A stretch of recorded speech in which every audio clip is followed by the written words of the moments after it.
Leon, you jumped into the water. Since you can breathe underwater, you jumped into the water, tried to pry the hand open. Nothing was working. And Fergus, as you let out your breath, awaiting death, you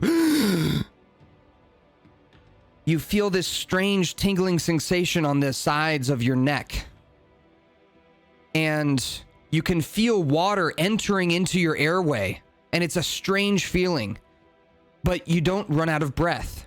In fact, your body filters the water through these newly procured gills that have appeared on your neck and filter that oxygen into your lungs. And you are able to breathe underwater. You're still in pain from being grabbed by this Yeti. It's still holding onto you tightly, but you are no longer drowning and no longer in danger of drowning as you make eye contact with Leon. Leon, you see Fergus stop struggling to breathe, stop looking like he's drowning, and you can see just barely on the sides of his neck the same gills that are under your little matted bits of fur on your neck as well. A similar power you see, and you recognize, Leon, that this is your brother, your real brother, straight up. Closer than anybody else in this entire party in relation, sharing a father. This is a son of Lytropius, the god of the sea, which makes so much sense now, Fergus, why your skin is a different color than most kobolds, why you have always felt different, and why you have always been attracted to these moist caves and these kind of wet places. And even then, you still didn't know until just this moment. And as everyone is frantically trying to get the Yeti to let you go, you both make eye contact with each other underwater. And that is where we're going to pick up today's episode with Blood of the Immortals, episode 12. Here's the intro. Sheesh! Many years ago, before the gods were locked away in relics and scattered across Sarotha, they walked among the mortals. The people loved them, and they loved the people.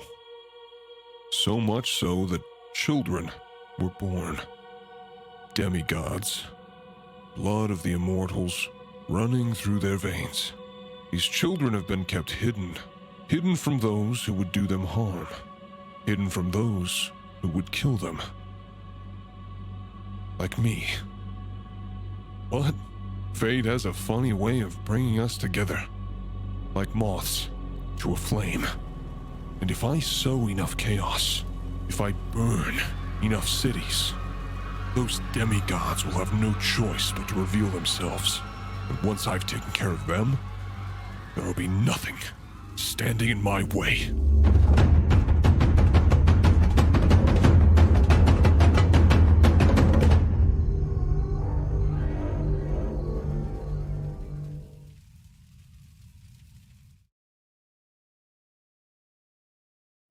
All right. So, we pick up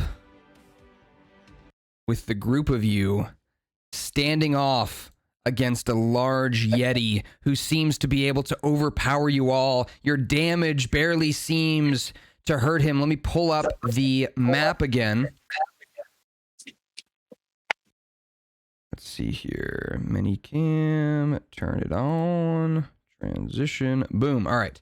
So let me throw you guys back on the map. We had Fergus in the grips of the Yeti. Leon had jumped in after him.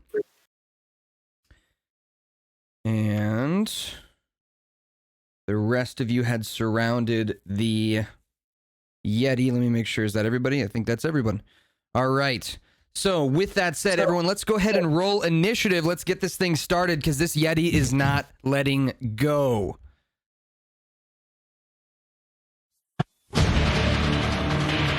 Me included, or am I? Yes, everyone's rolling initiative because you may be released.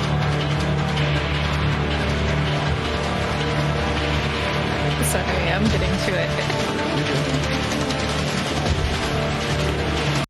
Okay, bestie. Oh my god. Okay, so Am I chat, not sent? chat, I removed the roles box from the overlay, so let me know if that is like really affecting your gameplay, or like your viewing experience, I should say. If that's like really affecting it, like you don't like that you can't see all the roles, then maybe I can try to find a way to sneak it in there in one of the corners or something like that. But in my opinion, I didn't think it was that important because I can just read them off, or you can just get the reactions out of us. But let me know. Please be honest with me. Let me know either in the Discord or in chat or whatever if you would rather see the roles. Let me know at the end of today. Okay, see how it goes for today. All right. So with that, let's go ahead and get your initiatives here. We have a 20 from Fergus. Not bad. We'll go Fergus first, then Leon, then Crocus, then Shisa. Let me roll for Egrid. Egrid's actually going to go second. Let me go for the Yeti. Okay. Who drew the snake with the top hat? What? There's a snake with the top hat. It's cute, yeah. Oh. Oh, oh yeah, I did that. I was like, that sounds like something I did. It's so cute. Oh my god. Okay, let me close all this out. Uh-oh. Okay. So, I believe that's it. Starting off, Fergus, you are in the clutches of this Yeti. Underneath the water, everything is muffled. The noises of your friends calling out to you, the noise of the Yeti who is making this grunting noise as he's using his free hand now to pull an arrow out of his, like, the corner of his eye. He's like just yanking it out of the corner of his eye. And he seems, as this goes for everybody, by the way, everyone can notice this. The Yeti seems more interested in killing Fergus than surviving this battle. As almost like a tribal retribution for killing one of his own and then lying to him about it. So like it seems like this is going to be like a save the Fergus battle here. Even though he's no longer dying, though, the Yeti seems like he's on a mission. So Fergus, joke's on you, motherfucker. I can breathe underwater. Yes, you're no longer drowning, but you are being squeezed. If you are still in the clutches of this Yeti, you're going to take more damage at the end of your turn. So you have options. One, you can attempt to attack the Yeti with disadvantage. So you roll twice, take the lower number. You can do that if you want. You could also try and escape the grip of the Yeti with a strength or dexterity check of your choice. So acrobatics or athletics, your choice. But that would take your action, so you would not be able to attack if you did that. So you got to make a choice. Or you can just sit there, which would be a poor option, I would say. Yeah, no, I'm chilling at no.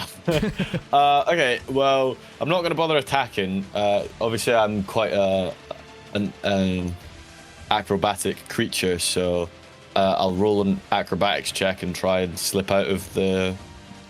What was the other? It was acrobatics or what? Athletics. Yeah, I'll do an acrobatics roll to try and slip out of the grasp of the Yeti. Okay. So with a 15, as you kind of wiggle and squirm your way out, Leon, you've got one hand on the thumb of the Yeti, one hand on kind of the crux of its hand as you're pulling as hard as you can. Leon, give me an athletics check, please. Come on, Leon. Come on, brother. Come on. I've been rolling so bad, please. Roll again, take the higher number. Awesome. I know you got an 18, but roll again. Oh, right. Take the higher number here. Okay, so good thing you had it. Okay. Yeah, Thank you. So you got the 18. All right. So as you are pulling, Leon, you see Fergus kind of squiggling out. You see the bubbles kind of leaving his gills as he's squirming. And Fergus, you're able to slip out of the grip of the Yeti. I got you, big dog. That is your action for your turn. You still have a bonus action and movement. Okay. And you have, so I actually put up here in the top left, I was teaching somebody how to do combat the other day, so I just left this here for you guys if you want it. These are all the things you can do on your turn, and then you guys know that your reaction is that opportunity attack you can do on someone else's turn. Okay. Was that me? Or What'd you say? is it Ross or myself who It's is Rossi's turn moving? right now. Got it. Okay, cool. So I'm going to use cunning action because it's my bonus action, Yep. and it means I can dash, disengage, or hide. So I'm going to use cunning action to dash into, like, further into the cave away from the Yeti. So out Okay. of the water towards the cave. You're going to want to disengage with that cunning action then. So, Okay, disengage. yeah, because disengage means he can't attack you if you're moving away. He can't get the opportunity attack. So Okay, otherwise then he would try and disengage, grab you again. Yeah. So you disengage. So, like, yeah. And then I 5, want to go, 10. like, northeast. 15. You want to go this way? Let's see. Yeah, northeast. Yeah. So let me do the. There's your compass. Yeah. So northeast, yeah. And I want to, like, try and stand behind Egrid and Crocus, but as far away as possible. And then I got I'm you. gonna put up the map here for you guys in Zoom too. Make it a little Oh, easier for you, thank maybe. you. I appreciate that. Yeah. All right. So one more time, sorry, repeat to me where you wanted to go. So I want to go northeast into that northeast corner behind Egrid and Crocus. Okay. So let's see. 5, 10, 15, 20, 25, 30. That's as far as you can get. Perfect. That's where I want to be. All right. Then that is your turn. Egrid is going to attack with her great sword at the Yeti. As she brings the sword down with a 24 to hit, she is going to deal a total of 11 points of damage as she brings the sword down and slices across the back thigh of the Yeti, who turns around with a... And he does see where you went now, Fergus, as he turns around to Egrid, who attacked him. He now sees behind Egrid, and his eyes are locked on you, Fergus. Looking over the person who just sliced him. That's Egrid's turn. Leon, you're up. Crocus, you're on deck. So like the water that I'm in is like pretty deep, right? Like I really can't do much. The water? Yeah, because I'm in the water at the moment, right? Yeah, you are. The water's about 10 feet deep, max. Okay, yeah. So At its max depth. But you have no disadvantages in the water, so you can attack. You can play your turn totally normally. Oh, okay. Wait a minute. Yeah, that makes sense. And he's standing about knee deep in the water or so. Okay. Yeah, I'd like to attack with the flail. Okay, yeah. Go ahead and roll the attack. Actually, wait, real quick. Let me see something. Let me see.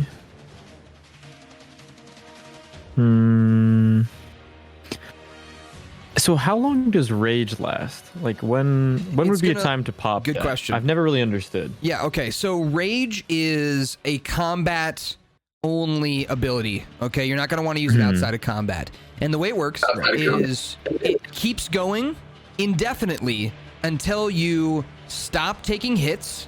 It's like you stop getting hit by bad guys or you stop dealing hits for a whole turn. Oh, perfect. Okay, So, I'd like so to pop if you go rage a whole then. round of combat without hitting or without being hit, it'll end.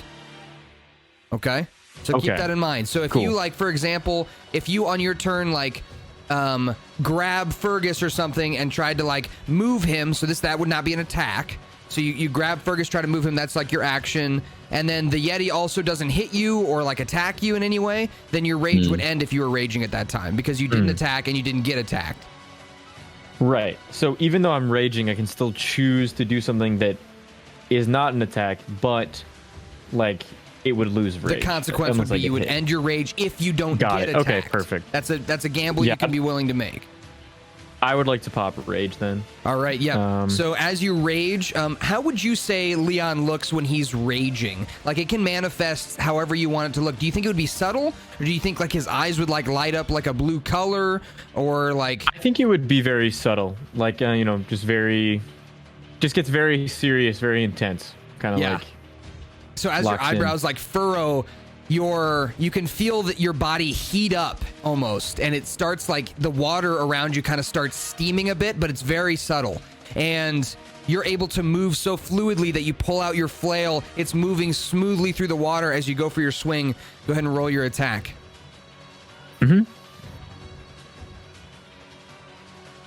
Let's see. Okay.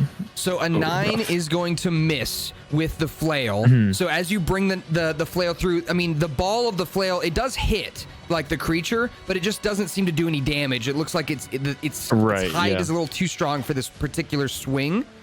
So that's your bonus action to rage. That's your action to swing your flail. You still have movement if you want to move. Just remember that if you move away from him, like out of his immediate area, he gets to attack you. So that's trade-off. If I move out of its immediate area. Yeah, so you can stay anywhere in this 5-foot area around it, and nothing bad will happen. Oh, and it can still hit me. I understand. But if you move out of that 5-foot, then It it won't gets be an able to hit me. opportunity attack. Do you remember the Oh. opportunity attacks? Right. So like when somebody leaves your area, you get to attack it. You know, like as it's turning its back on you, he gets the same thing. Oh, okay. As long as you don't move out of that 5-foot area, he doesn't get that free attack on you. And right now he seems focused. He seems focused on Fergus, so. Right. In that case, could I go to the space that's like to the right of Moonsey or Casey? So like I guess would that You be can go to stepping either out one. of that Either one's good. Yeah. And you can stay within his melee range to do that, so you're good. You wouldn't get any. Perfect. Yeah, I have to go to the bottom. That way I'm still Bottom kind of chilling by the water. Yep. All right, you got it. I have So it as an option. Cool. you swing your flail. It doesn't deal any damage, but you do quickly kind of swim between his legs and up next to Egrid, who sees you come out of the water. There's a little bit of blood on the edge of her blade from the back of its thigh, and you see now very clearly that the Yeti is focused on Fergus. As in fact, I'm going to turn his character model around to show you that he is now facing that direction. Crocus, you're up, and you are like right next to the Yeti. Like you're kind of like dodging, weaving as its hand is just like dangling next to you. It's huge. It towers above good you, God. and you can just hear it just.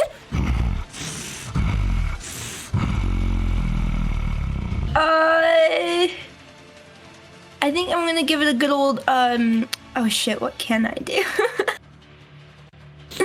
So this would be for Moonsey and Jinx, both of you. Remember Action. that the spot that you're in right now, if you were to cast any ranged spells or do any ranged attacks, you would have disadvantage because this creature's right next to you. So everyone remember that when you're trying to do something ranged, if the creature you're trying to hit is literally right next to you, it's going to be harder to hit them because you're using like something that's supposed to be aimed at a distance. So just remember that. So like Magic Stone, for example. I think I'm gonna do Shillelagh. I'm gonna Yeah. bonk this son of a bitch. Yes. All right, so as you use Shillelagh, you hit with a 22. That is going to hit. You deal 9 bludgeoning damage. So you light up your staff, your wooden staff, with the Shillelagh. It glows this kind of golden color. These kind of shimmering sparkles come off of it as you bring the staff into his kneecap, which makes a cracking noise as he looks down at you, almost a wince of pain in his eyes. But just to let you guys know how powerful this creature is, 9 damage does not seem to be like phasing him enough to make him want to turn his sights on anybody, for example. 9 damage is not enough to really catch much of his attention, but you do feel that crack of your staff, and you're not sure if it's his bone or if it's your wooden staff that cracked, but you kind of looking it up and down, you're like, I'm pretty sure that was his knee that just busted. But he looks determined. And it is now his turn. So he is going to take a step over Crocus and over Egrid, past Leon, over to Fergus. Leon, Hey, bestie. Uh-oh, you're bestie. still in melee. Egrid's still in melee, and Crocus is still in melee. So none of you guys are going to be able to get an opportunity attack from that, but Shisa is. He moved out of Nice. Shisa's melee range. So Shisa, you can get an opportunity attack if you'd like. Oh, forgot to tell you guys, remember this on the map. This blue line here is a wall of fire between two braziers. Braziers are like flaming piles of coal in a cauldron. So there's like this blue firewall here kind of keeping you guys at bay. But you have a feeling that if you mess with those braziers in some way, you may be able to turn that firewall off. Can I cast a spell? You would not be able to cast a spell. Good question. You would need to hit him with your dagger or any melee weapon you have. All right. I'll hit with a short bow. Short bow's a ranged weapon. I'll hit with my dagger. Yeah, it's probably going to be a dagger for a spellcaster. I'm sorry. Okay, so next to the dagger where it says like +4 or +5 or whatever, hit that one first. Oh. Okay, so a 7 is gonna miss. As you bring the dagger down, it stabs into the back of his calf, but it doesn't deal any damage. It just like, it hits, but it's just not quite strong enough to get through his skin. And he doesn't even look back at you. As the dagger, you take the dagger out of the skin, and you see no blood coming out or anything. As he steps over everybody and over to Fergus.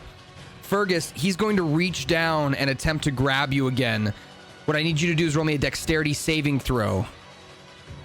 So top left of your character sheet in the saving throws box. Yeah. Can I also, in addition to this, assuming that this roll lands and I dodge his hand, can I run up the back of his hand so that I'm on his back? I'd obviously have to roll another roll, but assuming I don't get caught by his grasp, on your what turn, I want to do I'll instead allow of it. On your turn, I'll allow it. Oh, if is you it want to not make on that my your turn? movement. Okay, sorry. I didn't realize it wasn't my go. So you want dexterity? Sorry. Yes. So this is the Yeti's turn. He's attacking you with a grab. You rolled a 22 on your dexterity saving throw. So as he goes to grab you, you jump onto the top of his hand with your squirrely little self. You kind of pull vault off the wall and onto his hand. Now you're kind of on it like a kaiju. You're kind of holding onto the fur, some Shadow of the Colossus shit right now as his arm is now swinging and he's bringing you up to his face. He is going to Oh shit. breathe in and he's going to breathe out on you this frost breath onto his arm, which is going to hurt him as well. This one you're going to need to roll a Constitution saving throw. Oh no. Crickets. 18. my Very good. Okay. So My you're only rolls. going to take 4 points. You're only going to take 4 points of cold damage. As he breathes on you with this icy breath, it kind of freezes your face and skin for a moment. And his arm, he's going to take, let me see here with his con save. Okay. So he's going to take the full 8 from himself. And Shisa, it is now your turn. The Yeti has done everything he can do. Okay. I think I will cast Dissonant Whispers on the Yeti. Okay. So what is the DC for that spell? The spell save DC. It should say in the description of the spell, in like the very short description at the top, where it says the range and 13. all that other stuff. What is it? 14? 13. 13, and then what is it wisdom? Does it say whiz next to it? Yeah. All right. Was 13. All right. So he is going to succeed with a 16 on the dice -1.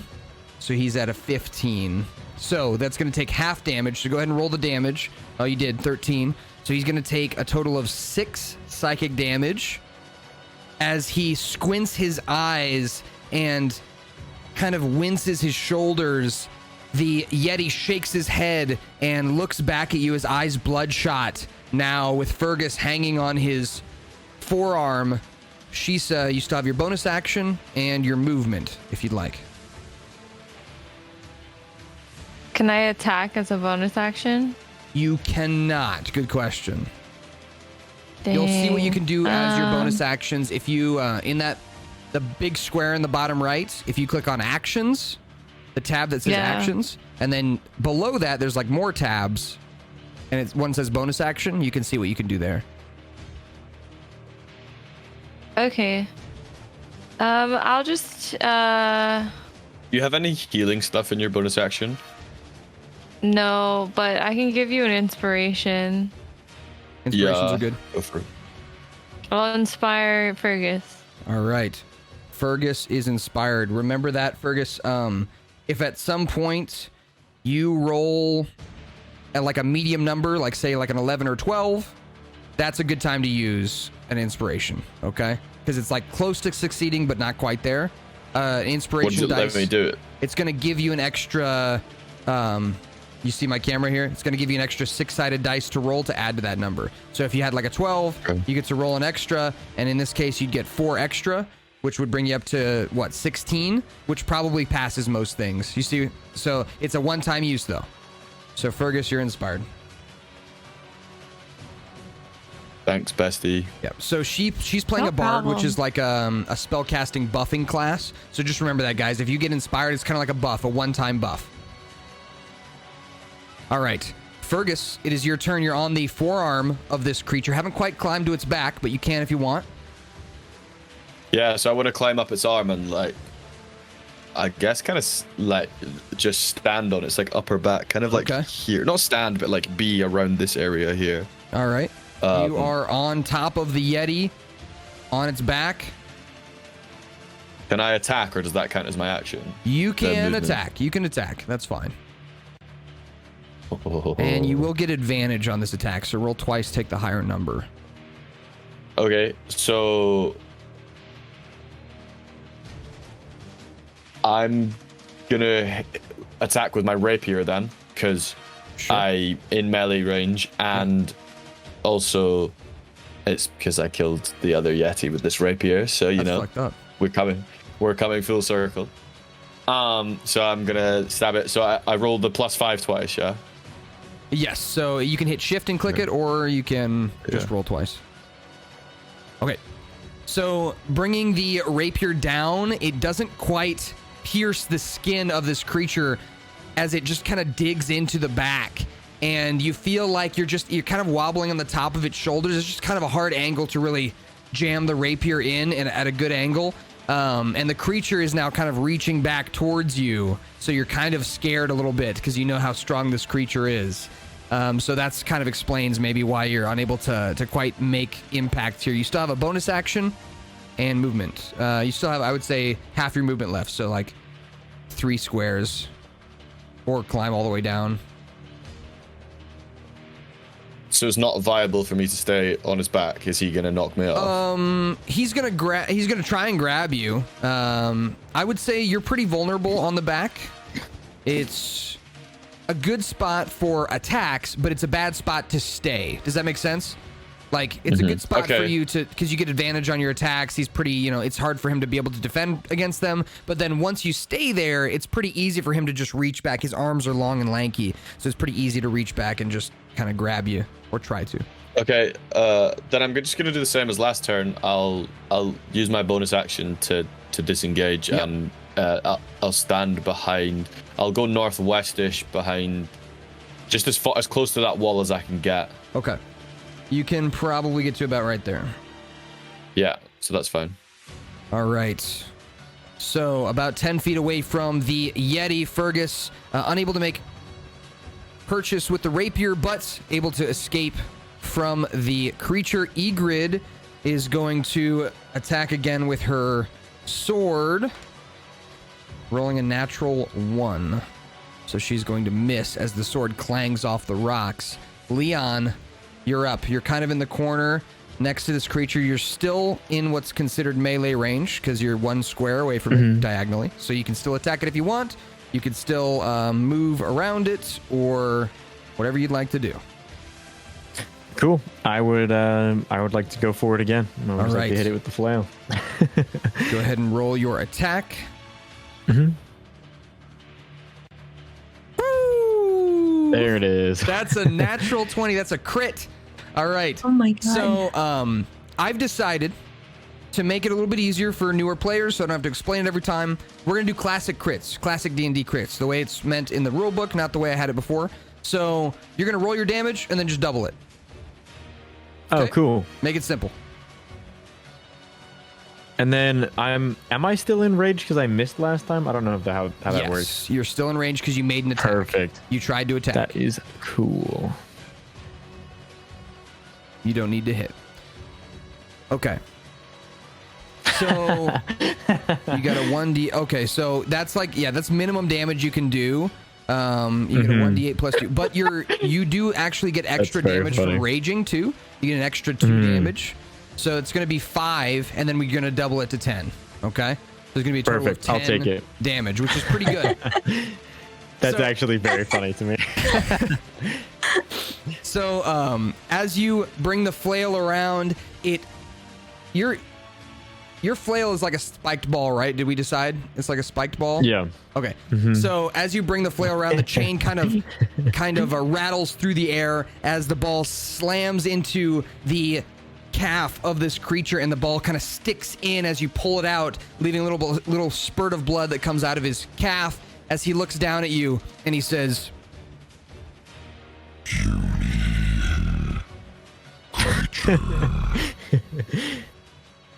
Valid. that's the first time Valid. you've ever been called puny, by the way. So true, bestie. Crocus, you're up. We're going back in with the stick. That bonking action, Bonkin'? you know? All right, bonk him up. Your stick's been doing work. A 13 is going to hit this creature as Okay, you cool. bring the stick around and hit it for 6 damage. Now its legs are really starting to look beat up. You can see some of the fur matted with blood. You can see some bruising happening on the skin Ooh. underneath. His legs are looking pretty injured at this point.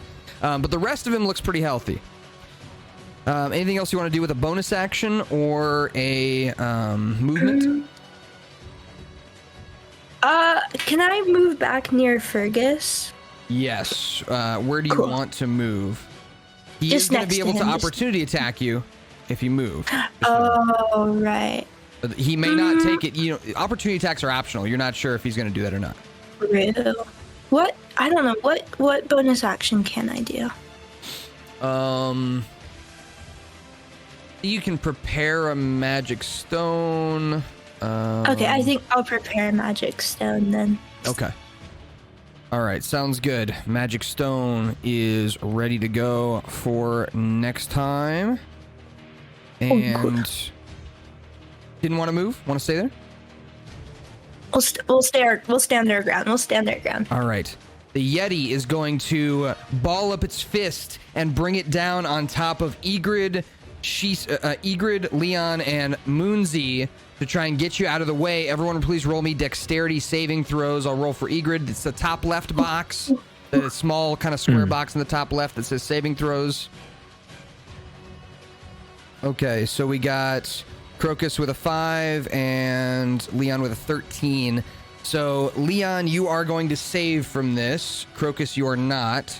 Egrid is also going to save. So, Crocus, you're the only one that's going to take full damage from this. The rest of you are going to take half damage. There's going to be a total of 9 points of damage. So, Crocus, you're going to take 9 bludgeoning damage as the fist comes down on top of you. Oh, And Leon and Egrid are both going to take 4 points of damage. So, mark that off your health. All right. damage. And then he is going to be unable to move any closer to Fergus without.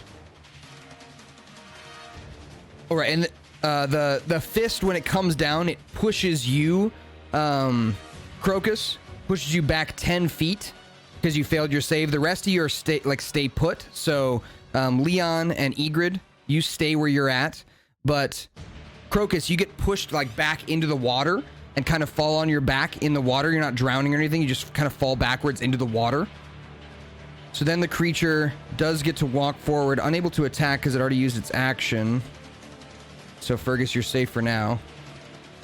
But it does walk forward into Fergus's range and looks like it's ready to attack again on its next turn. Shisa, you are now in melee with the creature. It's like right in front of you.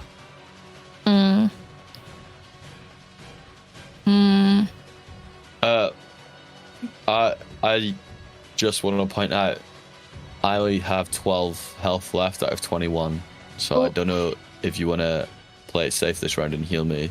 You don't have to. I can play it safe. Also, I can just keep running away. But just that, I don't know. It's fine. I mean, like, it's either heal you or just like get a chance of sleep on the Yeti. So, I think I can heal you, and we can both get to like a safer distance, and then I can try to get him to sleep while you guys damage him. Hey, Commander. Yes. It won't let me put in the damage. Am I doing something wrong? Let me think. It won't let you put in the damage as in, like, it won't let you take off health points? Yeah. Are you logged in? Check if you're logged in. Yes. So are you clicking on the number, like the left number? Like, you see how, like, there's kind of like a division. There's your max HP and then, like, your current HP on the left. You click on the current HP number. Does it let you, like, type in a number? No.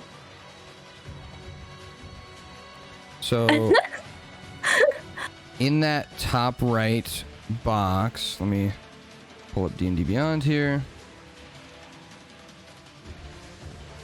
Let's see. Campaigns. Plug the Immortals. You make sure everything's right on your character sheet.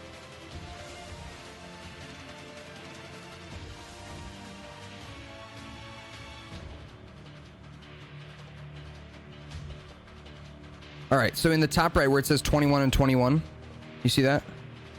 Yes. Okay, click on the left 21. What happens? Nothing. Nothing happens when you click on the left 21. Oh, so weird.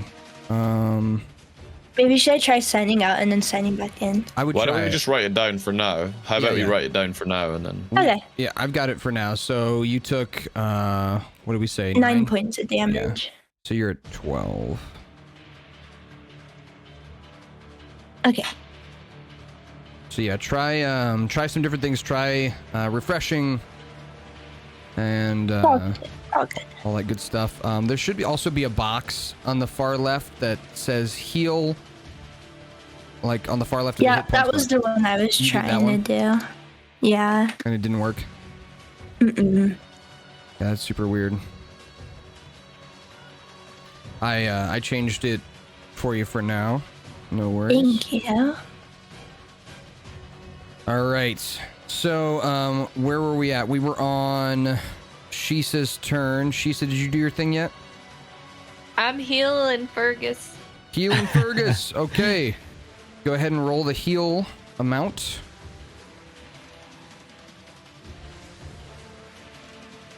Nice. Is that max? I think that's You're That's welcome, close. bestie. It's close.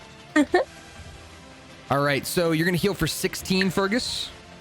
Back up to full. As Shisa... I'm back, baby. Shisa, how does your healing magic look, do you think? Like, do you think that you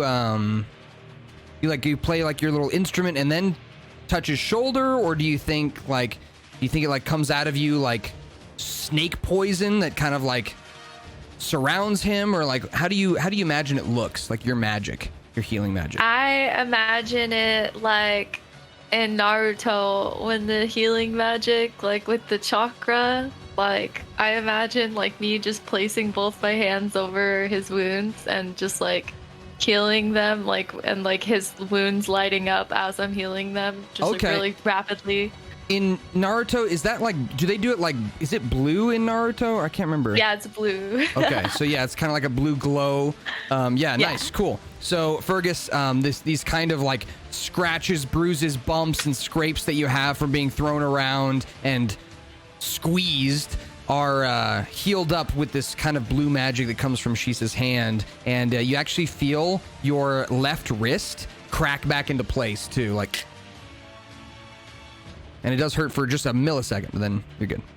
All right. She said that's you, Thanks, Fergus. Ooh. You're up. Wait. I wanted to get further away from the Yeti. Oh, yes. Okay. If you would like to move, you can. Just be wary that he could get an opportunity attack. I want to like get further away from the water and the Yeti. Okay. So you can go as far up as back here next to the brazier. That's as far as you can get. Yeah, like right there. That seems like a great spot. Okay. So as you're moving away, he is going to try and like backhand you as you're That's running fine. away. And he's going to miss. Don't threaten me with a good time. Oh my goodness. You guys are toxic. All right. Fergus, you're up. Okay, so because I'm full HP, I've got my confidence back again. So what I'm actually gonna do is I'm gonna run. Okay, so what I'm gonna do is, because both of his legs are starting to look somewhat damaged. Yes. I'm gonna Oh my God, run guys. in between his legs. I forgot and, to roll for Victor. Victor's going to take a couple turns after this, just so you guys know. So Okay, he's not that's used cool. this. Sorry. Go ahead. So what I'm gonna do is, because his legs are looking a little bit damaged, I'm gonna run between his legs and use my rapier on one of his legs. You got it. I'm just gonna straight up attack him. You do get advantage because you have an okay. ally within 5 feet. Okay. It's pack tactics. It's a kobold thing. So if you have an ally within 5 feet of a bad guy, you get advantage. So that one's Those going to are miss too. shocking rolls. The number you're looking for Me. is 13 here. Okay, Unlucky. that's fine. Don't worry. I'll let it miss. I'm not gonna waste my inspiration yet. So then my bonus action, I'm gonna disengage and I'm gonna stand in the most northeasterly corner by the brazier so that he has to turn around again and turn away from the majority of the group. All right. Smart. Victor is going to pull out his short sword and slice at the creature. He is going to hit with a 15 first. Okay, so Victor deals 7 damage to the creature. And then he's going to make a second attack here because we missed one of his turns. That's a natural 1. And he's going to make one more attack. We missed 3 of his turns, and that's a natural 2. Wow. Okay. Well, I guess Victor's useless. But on his turn here, he is going to disengage as a bonus action as well. And he's going to pull out his bow, which extends with these roots that kind of pop out of his hands. And this almost spider silk-like thread appears as he pulls back his bow and aims it at the creature again, as he did before. He hit it in the eye. Let's see if he can hit it again. He is going to hit for 8 points of damage. As this time the arrow pierces into the chest of the creature, who lets out a pained and Egrid is going to make her attack. That's her second natural 1 in a row. Leon, you're up. Okay. You are no longer in melee with the creature. Leon, you can roll me an opportunity attack, actually, because he moved out of your melee before, so you can do this. Yeah, before. I was about to say. I was like, Yes. well, wait a second. Yep. I'd like my opportunity. So I roll. There were so many the people hit around, for I that? just didn't notice. So it's the same as a regular attack. Good. Just a flail attack. Okay, cool. A 12 is going to Oh my miss. goodness. So as you try and hit him with the flail, it just doesn't quite make contact. It is your turn, though. Right. Okay. So I can't move before I attack. I would have to.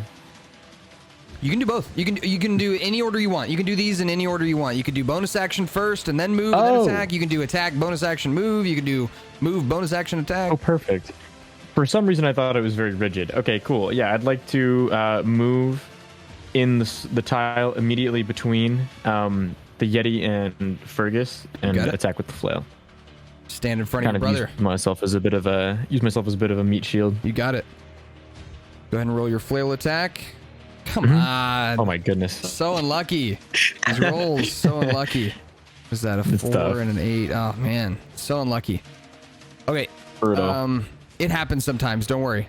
You're gonna get more chances I'm here chilling. because Leon, roll me a perception check, please. So on your character Yes, sheet sir. in the big long box, roll me a perception check. All you. 15's good. You hear a sound coming from the cave you guys entered from. And you know that you left a Yeti back there, and you can hear a large sliding sound, as something's coming down the chute and is about to land on top of Crocus. So you have a chance if you want to shout something out. Bestie, you might want to move. Thanks, bestie.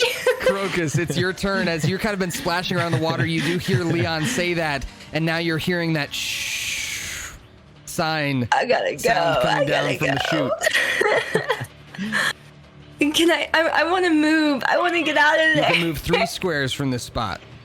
Can I move towards the little thingy? Which one?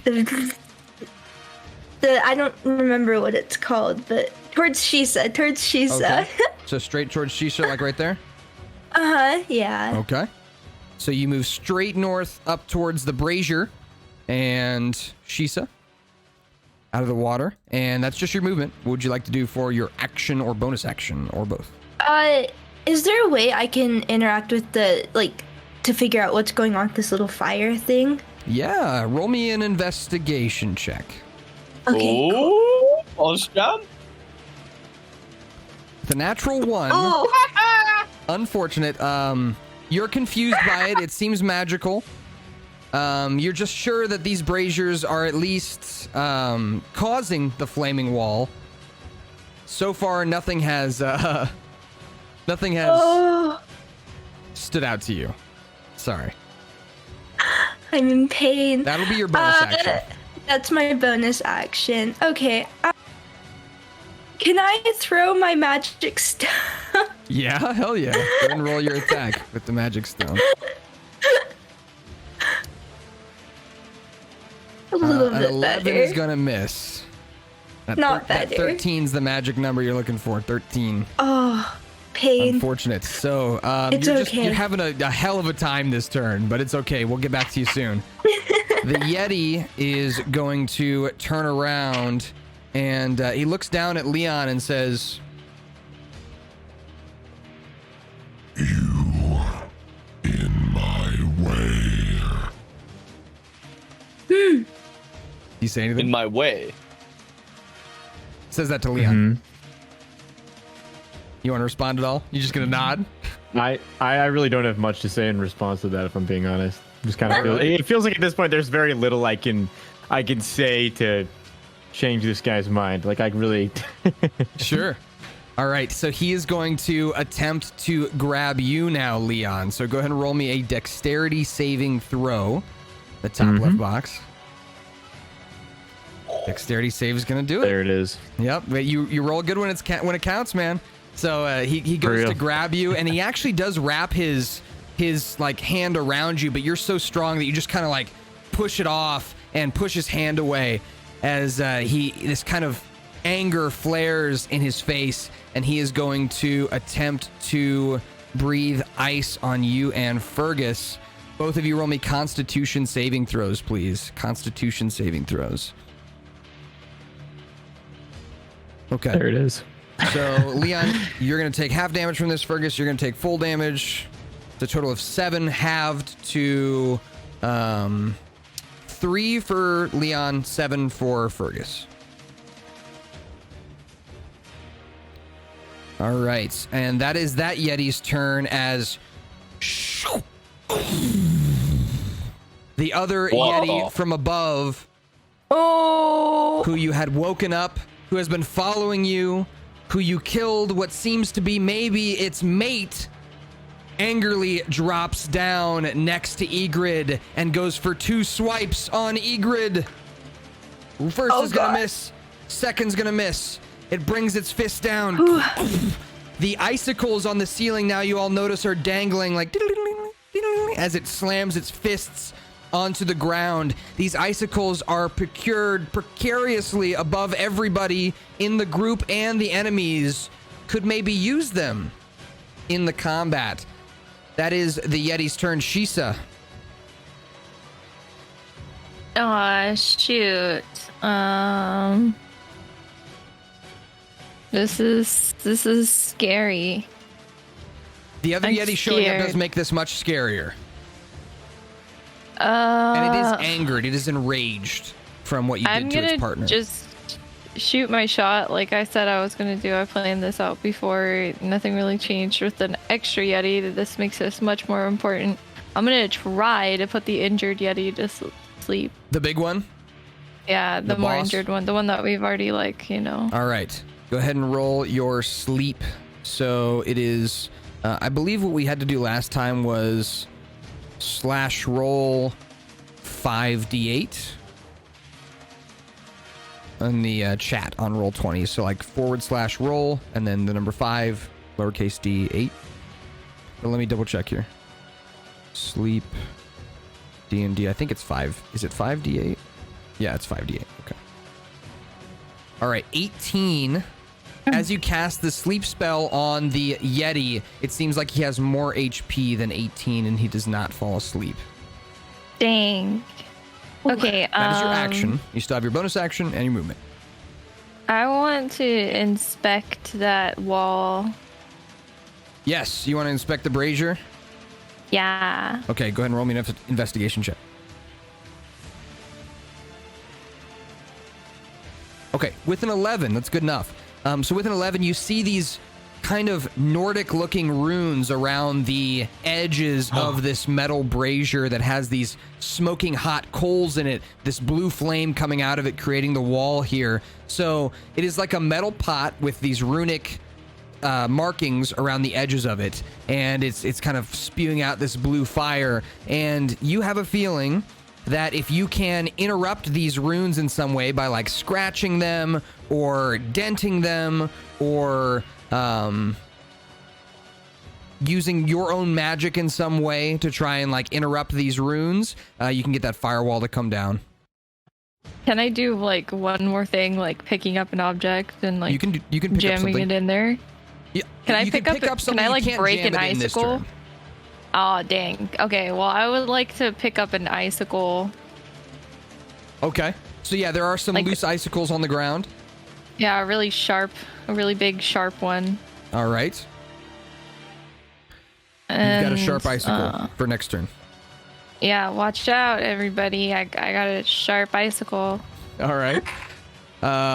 She said that's you. Fergus, you're up. Leon, you're going to be up after Victor and Egrid go. So, Fergus, you're up first. How high is the ceiling? The ceiling's about 20 feet tall. Okay. So I've obviously clocked the icicles now, and I can see that they're shaking.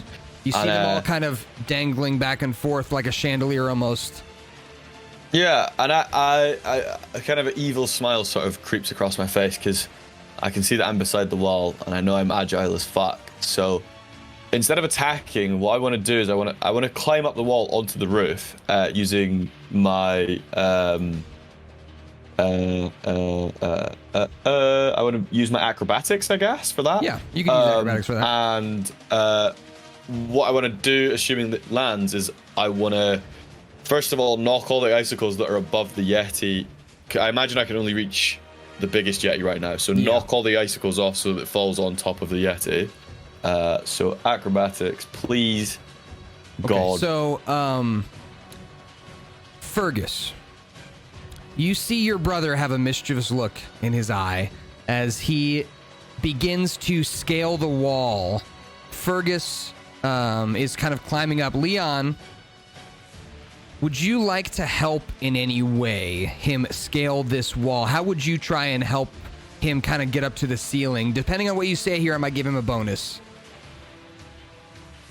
You're muted.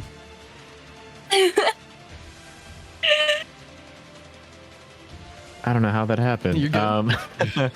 Very simple. Have you seen like the hoist where people like put their hands like flat and just give the old like toss. Yeah. All right. I'd like to kind of just create a platform and just spike him upwards, almost like a volleyball. All right. Just set him up.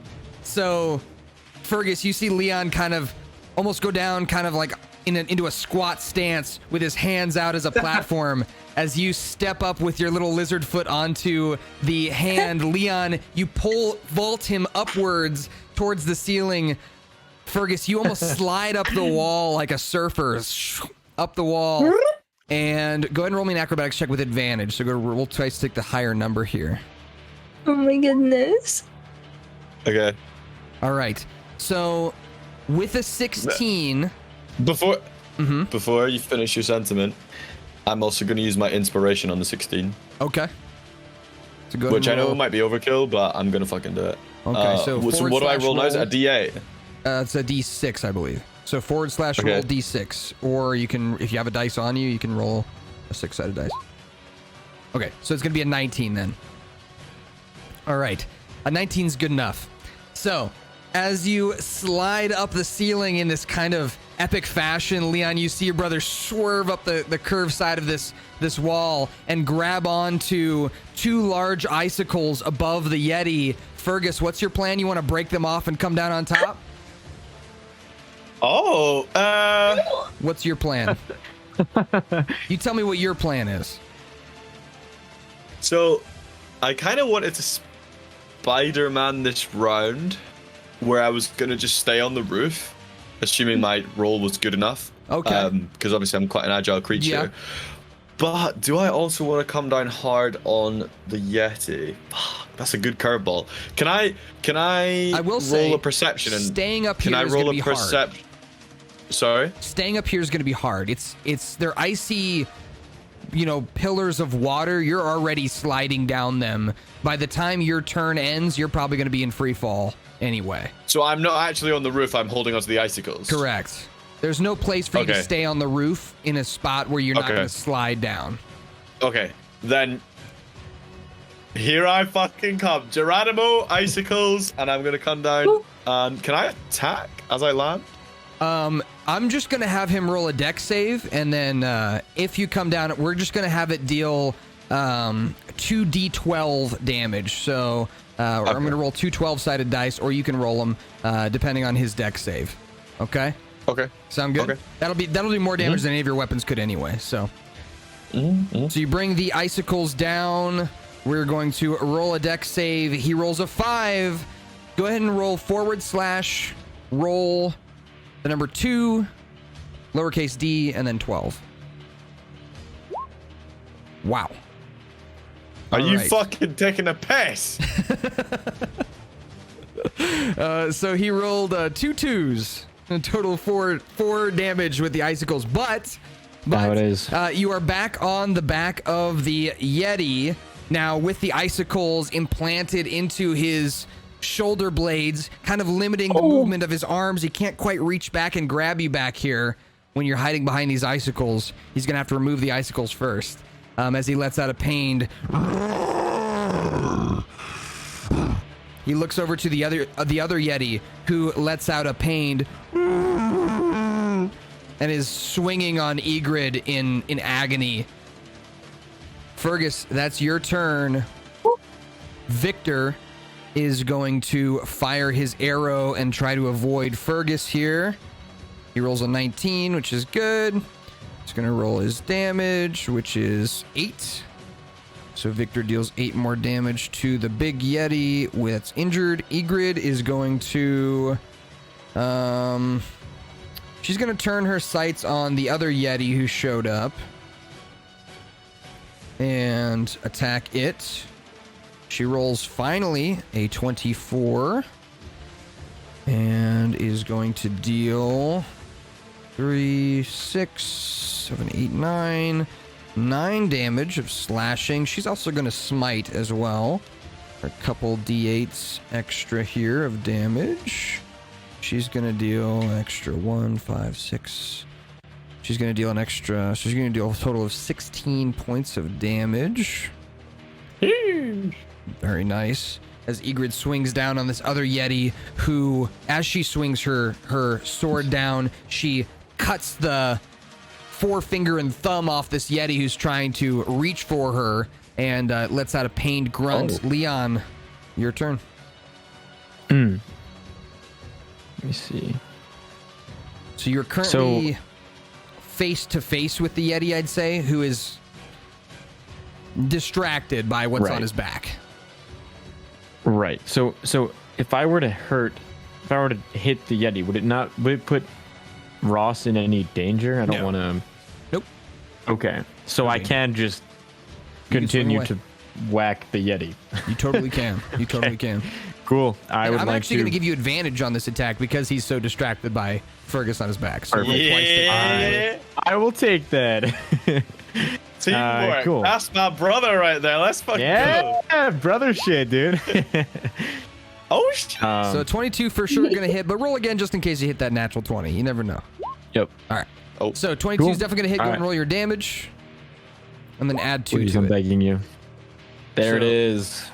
Finally. Going to be 11 damage as you swing it in. The flail this time now hitting kind of in the stomach area and leaving a few puncture marks in the stomach as the creature is so distracted. And then it looks down in pain at you and it says, Kill liars. and it's reaching back for Fergus still. Leon, anything else you want to do? Bonus action or movement? So would I, even though the like fire wall thing is kind of in the way, could I go to the other side of the Yeti that I'm Yes. currently hitting Yeah, to kind of you, create if like you- once again? Travel through here? That should be fine. Yeah, I'd say you can sneak around that way without getting hit by the fire. Cool. And then just put me directly between Moonsey and the Yeti. Once again, just meat shield got shit. it. You got it. Doing your job. Very nice. You know how it is. Very nice. Crocus, speaking of you, it's your turn. I got you. We're hugging. We're I'm just hugging. looking at So my character nice. sheet really quick for 2 seconds because What'd you say? am I carrying any items? Do I have any items? Yeah. I can't see them on You've my got- sheet. You've got your items. Wait. Did we put them in the Blood of the Immortals chat? Is that where they are? Which items are you talking about? All Like, your am I items should be in your carrying any equipment special? on No, DVD. I meant like any of the extras or anything like that. Like I the don't have magical anything on my items? character sheet. Yeah. Like, I don't think you have any of the magical items that I'm thinking of. okay, that's fine. Don't think worry. you have I was any just like magical trying to items see if I had like, I was trying to be really cheeky and just see if I had like a potion that I could pour in the wound on his back or something like that. But it's fine. Nothing like that. You do have the invisibility necklace pendant. I would say I think that's Can I the use only that in my magic item bonus you have. action? That one's your action, I believe. Yeah, because it lasts an hour, doesn't it? Yeah. Okay.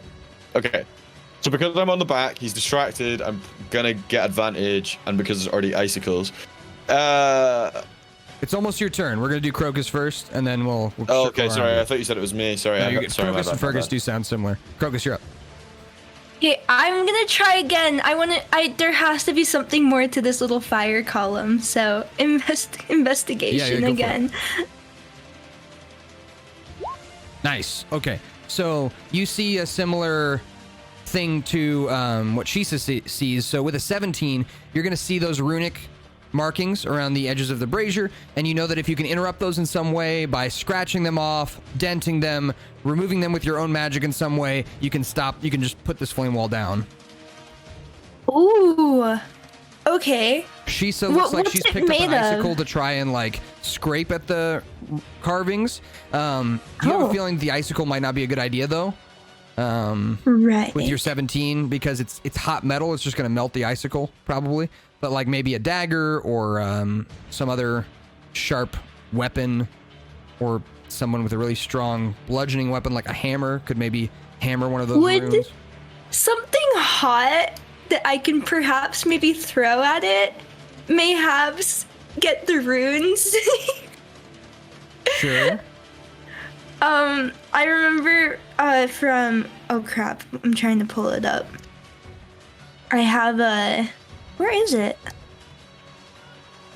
A minute. I'm trying to find it. Where did it go? There it is. 1 minute. 1 minute. I remember I casted Blessing of Moira a little while ago, and I got what was it? A small flaming bulb that can be thrown, and it deals fire damage equal to 3 times your level and a 15-feet spear on impact. You would feel like that's probably not going to be Probably enough. not a good idea. In this particular. Not enough? Okay. It was a thought. You're probably going to want, like I said, something that's like a rock. You could use Magic Stone, for example, and try and hit one of the runes and maybe dent the rune, which would then interrupt the circular pattern of it. Would my shillelagh work by chance? Yeah.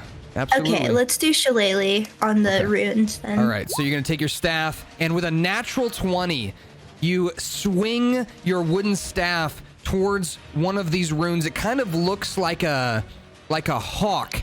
As you hit the rune with your shillelaghed staff, it dents this hawk rune inward, making it almost unrecognizable. The brazier itself, like the edge of the brazier, actually just dents inward. A few of the coals scatter across the back wall, and you all hear this zoom.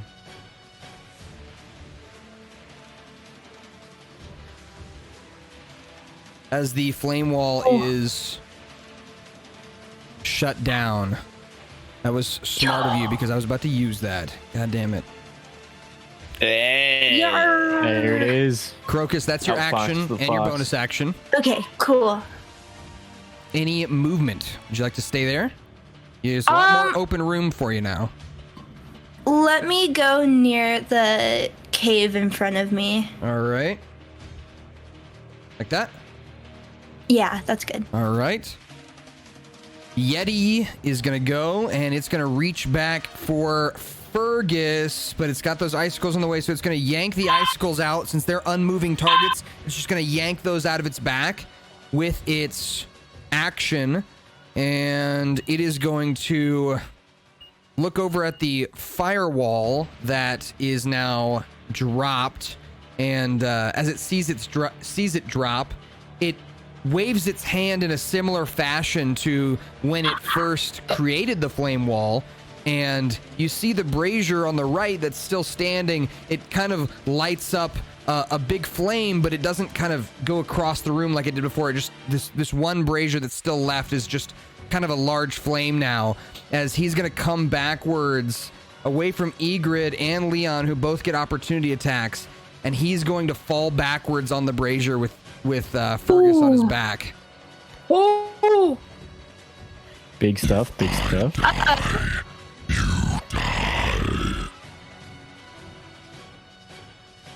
So Leon and Egrid both going to get opportunity attacks. Okay. Roll your flail. She's going to roll her short sword, or her long sword. I mean, a 16 is going to hit. Go ahead and roll damage. Egrid's going to miss. Egrid, what's going on? I don't know. All right. Spot on. I couldn't tell the difference. It's like she's really here. All right. So with 5, thank you for the sub, Malice. With 5 damage, you bring your flail across as it does almost cripple his leg. It kind of buckles him in the knee as he stumbles and lets out a but he does turn around and fall backwards onto the brazier. Oh. As he's falling, his fur is lighting on fire. Fergus, your back is becoming scorched as you're falling on top of the brazier. Roll me a dexterity saving throw, Fergus. I got your best, dude. A 14 is just the number you needed to be able to avoid full damage from this. You are going to take... This is a lot of dice. All right, so the Yeti can't save from this. He's the one falling on top of the brazier. He doesn't get to save from this. He doesn't get to try and protect himself. So he's going to take the full 20 points of fire damage. Fergus, you're going to take 10 points of fire damage. As Prestige, you know when you're low health and your screen starts to flash red? That's me right now. the Yeti falls into the brazier and lets out a and as that happens, you see all the white fur in his body lighting up in this flame as he is laying lifeless on the ground as he is now lit on fire. Fergus, you've jumped off, and the fire is kind of creeping across the floor as the brazier is now fallen over, and this creature is dead. Later, bitch. The second Yeti is going to go on their turn. They're going to attack Egrid twice. No. Both are going to hit for... First one's for 5 damage, second one's for 8 damage. So 13 damage on Egrid.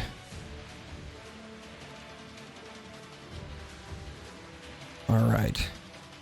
And it brings its fist down. One fist. Egrid puts her sword up to try and block it. It cuts into the hand of this creature as it brings it down on top of her. She goes down on one knee. The second fist comes down, this time on her neck and shoulder area. Kind of, you guys hear a crack as Egrid is being pounded on by this Yeti. Shisa, your turn. The firewall's down. Okay, you know, I don't really know what the best idea would be here. You've got Kinda hard. a dead Yeti here. You've got a... Oh, he's... Yeah, he's dead. Oh! This Yeti is alive, and it is attacking Egrid and putting her in a kind of tough position. So, I don't know how many times I can use Cure Wounds. And how many spell slots do you have left? You used Dissonant Whispers, used Cure Wounds once. So that should be at least 2 of those marked off. I think you used Dissonant Whispers, or you've used 2 sleeps. So how many spell slots do you have left? There should be like a little... I used 1 Dissonant Whisper, 1 sleep, and then 1 Cure Wounds. You used 1 sleep in the previous combat too. So this is still the same, same in-game day. All right. So it should be total 4 down. So how many does that leave you with? That I don't know. Wait. So look at your I spells. can't. I have 4. I have 4 first level slots, and then I have 2 second level slots. Okay, so all 4 of your first level slots are used up. You can still use, I think, both of your second level slots. I don't think you've used either of those. So you can cure wounds at a higher level, or you can use, I don't know if sleep has a higher level or not, or whatever you want to do. What's Fergus's HP right now? I have 4 hit points. Yeah, he's looking fucked up. I'll just heal him. Okay, Thanks, so go ahead and roll the 2d8 plus 2. 16 healing for you, Fergus.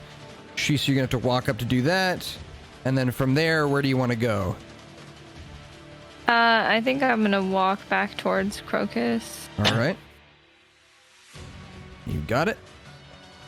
And let's go through here. Fergus. And then I think I'm also going to inspire Egrid as a bonus action. Ooh, okay.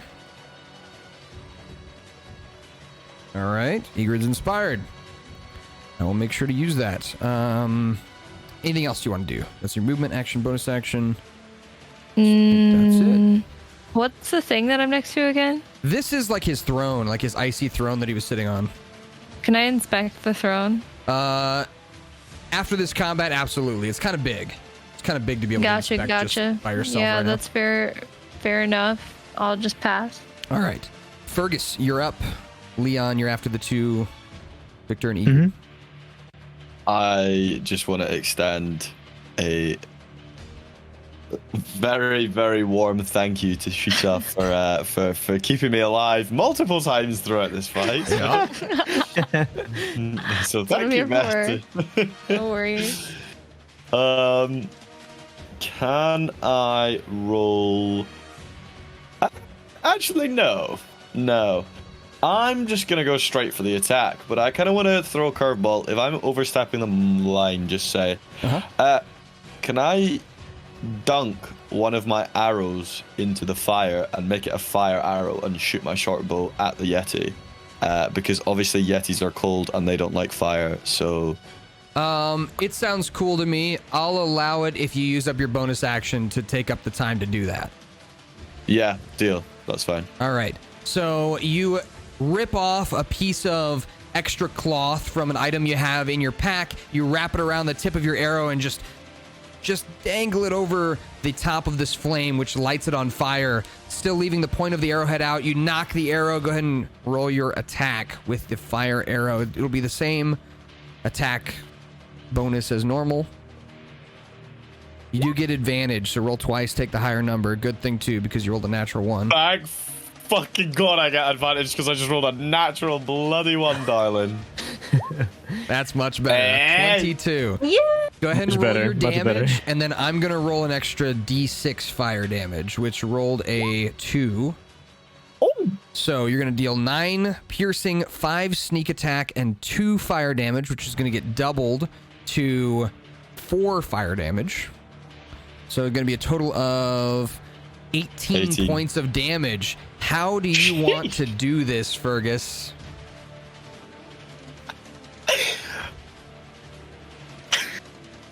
Can I spin a 360? Yeah, 360 no scope. Yeah, that's fucking sick. Yeah, that is the correct answer. So you, as you're kind of leaning down in the fire, you're kind of facing the direction of the flame, and you lean down, you put the arrow in the fire, and then you start to begin to knock it. As you do a twirl from where you're facing, you twirl down on one knee, knock it, boom. The arrow goes flying across right past Egrid, who follows it with her eyes as it jams right into the eye socket of this Yeti, who doesn't let out any noise. There is no fanfare, but it is poignant and quick as this arrow right in the eye socket. It's flaming, this like flame coming out of the eye socket as the creature just lumps down into the ground and slides into the water, sinking to the bottom. Mother didn't raise no bitch. And that Got him. is the end of combat. So I just want to I want to release a quick one-liner. I'm gonna look over at the burning carcass of the big horrible Yeti, and I'm just gonna be like, "There's a reason I lied. There's a reason I lied." damn. As you should. As you should. The creature does not respond. You hear nothing from it. He's You just hear the crackling of the flame as you are all in the cavern here. The icicles above you are slowly melting from the fire on the floor here. They look like a few of them are going to fall here pretty soon, so you're going to want to avoid this room pretty quickly. But there are some things to look through. First of which is the carcass of the creature. If anyone wants to try and bear the flames, they can, or just look through the flames to try and see if there's anything on the carcass of the creature that they want. They can look through the that. fire and the flames? Exactly. That would be a perception check if you wanted to look across the flames to see if there's anything on that body that you might want. And then Shisa, you were the first to ask about the throne. Go ahead and roll me an investigation check on the throne, and I'll let one other person who wants to roll an investigation check on the throne do that. Oh, I don't think we need to. My throne, motherfucker. Okay. Anyone want to look across the fire at the carcass of the beast? Oh, I will, because I'm already standing there, and I'm just. Anyone can do this one. It would be a perception check. Anyone but Shisa. Shisa's already okay. distracted. Yeah, someone else can do it. Then I've just taken a bit. Oh, nice. Well, that's good enough. Oops. No one else really needs to roll. If you can, you want, you can. But yeah, Crocus- let me just add another nat 20. Give Do me it. 2 seconds. I'll just add another nat 20 perception in there for you. Oh my God God, he damn. did it. The madman actually did it. Oh What my the God. fuck? Yo, hold on. I gotta show that on screen. Hold on. Where's my?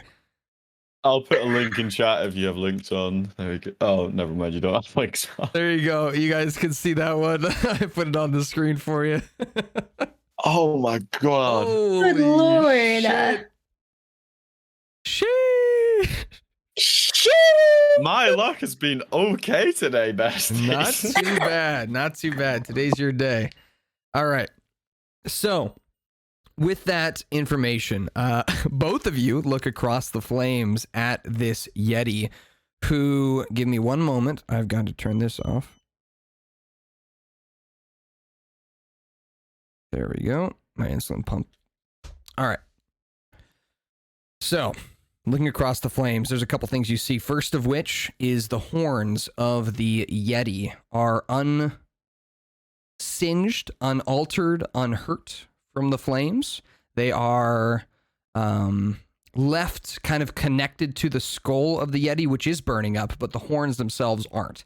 So the bones and everything are becoming charred, but it seems like the horns are magical in some way.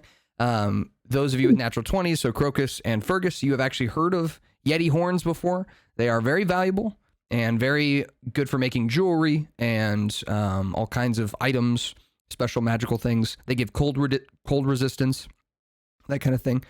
So they're pretty nice. Magical horns.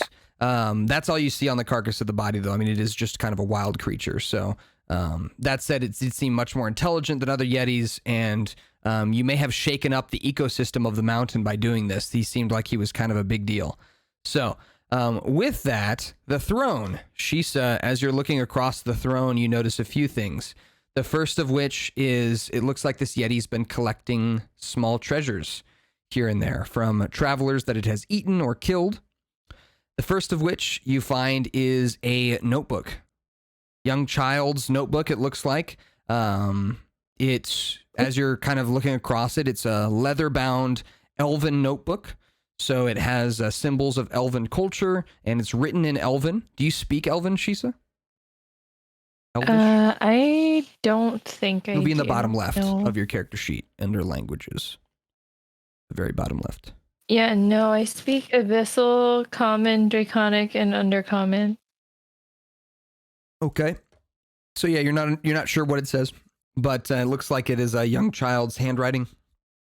And that's just something that you have found. You're not sure if it's worth anything or if anyone would want it back, but it is there. The other thing you find is what looks like a symbol of like a family crest, and you actually recognize this one. This is the crest of the family who helped you out at the farm. This is the crest of the Wixons, and it is way out here in the mountains. You know that their son went out adventuring, and you may have found what was left of him. No. The family crest is golden with these kind of wheat and corn symbols across the bottom of it, and you recognize it because of your time that you spent with them. This could be something nice if you have some time later in the campaign to bring back to them, to give them some closure about what happened to their son. The last thing you find is a small trove of trinkets in a box. It's like kind of a purpley felt box with a golden trim on it. Looks like somebody's probably carrying it in their pack. No distinct markings on the box itself, just this kind of purple, like my shirt, this kind of like deep, dark purple color, and golden trim with a little golden latch on it. And as you unlatch it and open it up, you find a couple things. One of which looks like it is a cigar holder, or like a cigar roller, like a spot for you to roll cigars. And it is giving off a small magical aura to it. And the last thing you find, the very last thing in this box, is some jewelry, and then like the last magical kind of cool little piece of treasure that you find looks like it is a piercing, but you're not sure where it goes. It doesn't look like an ear piercing, and it doesn't look like a normal piercing that you've seen before, but it looks like it is like a piece of jewelry that is supposed to be inserted into the body somewhere, and it is giving off a strong magical aura to it.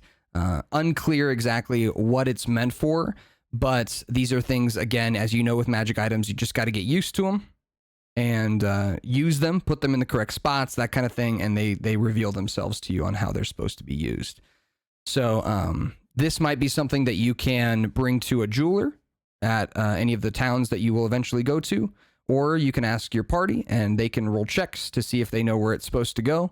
But it is, for most of you, I would imagine jewelry like this is not something super normal for most of you, where you're kind of like Fergus, like jewelry like isn't a thing for kobolds really, unless it's like bone jewelry, happens once in a while. Leon, pirates wear jewelry, but mostly rings and earrings. That's about as interesting as it gets. Crocus, farm life, I mean, earrings maybe, like bracelets, that kind of thing, but this is definitely a piercing of some kind. She'd probably be the one that would know most what it could be, because it does seem a bit like it would belong in your culture, like the Yuan-Ti culture. Yeah, I really like a lot of jewelry. I wear a lot of jewelry. So, you're not sure where it goes, though. Just unsure. So, with that, your haul is a magical cigar roller, a magical piercing of some kind, a mysterious child's notebook, and the emblem of the Wixon family for some closure for them about what happened to their son. Nice. So, with that, Fergus, you've probably discovered the biggest treasure of all in this time here. As the adrenaline stops pumping for a moment, and you realize the depth of your moments you've spent here. The rest of the party kind of looks around at you, and Egrid says, "I thought you were a goner."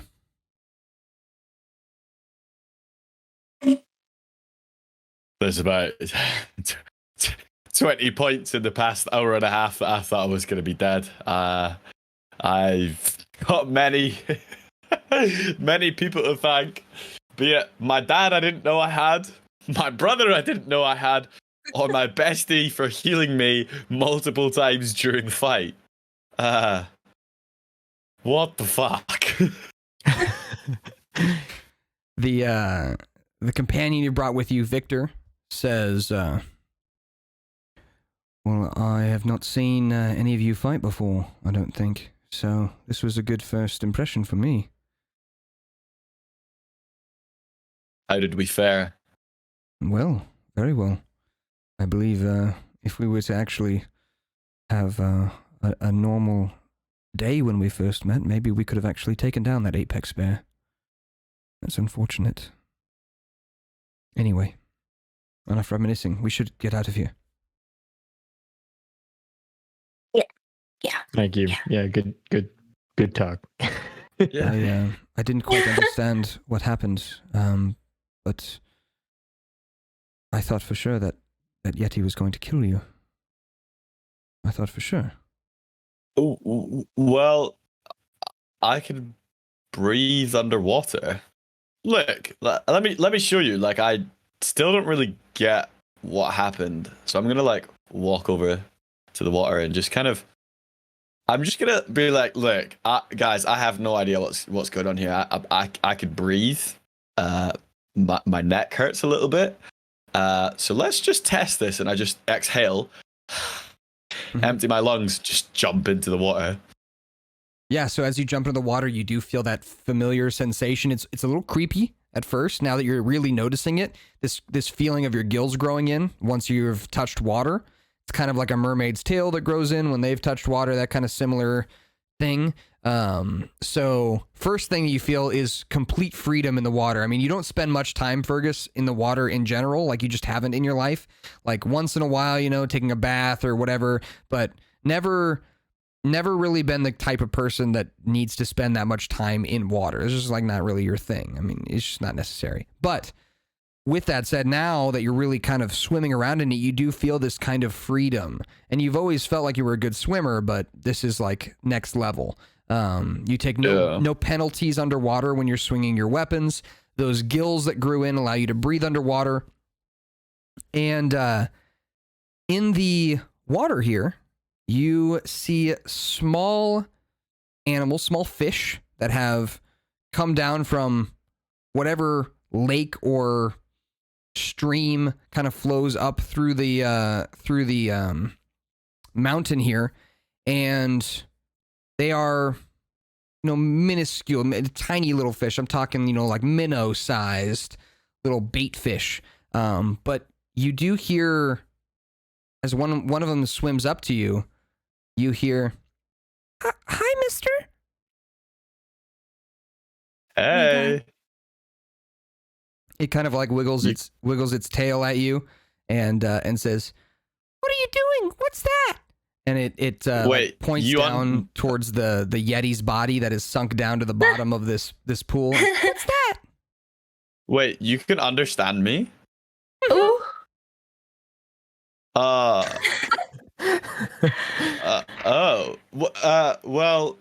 that's a bad creature, and it was trying to kill me and my friends. So unfortunately, we had to kill it in warm blood.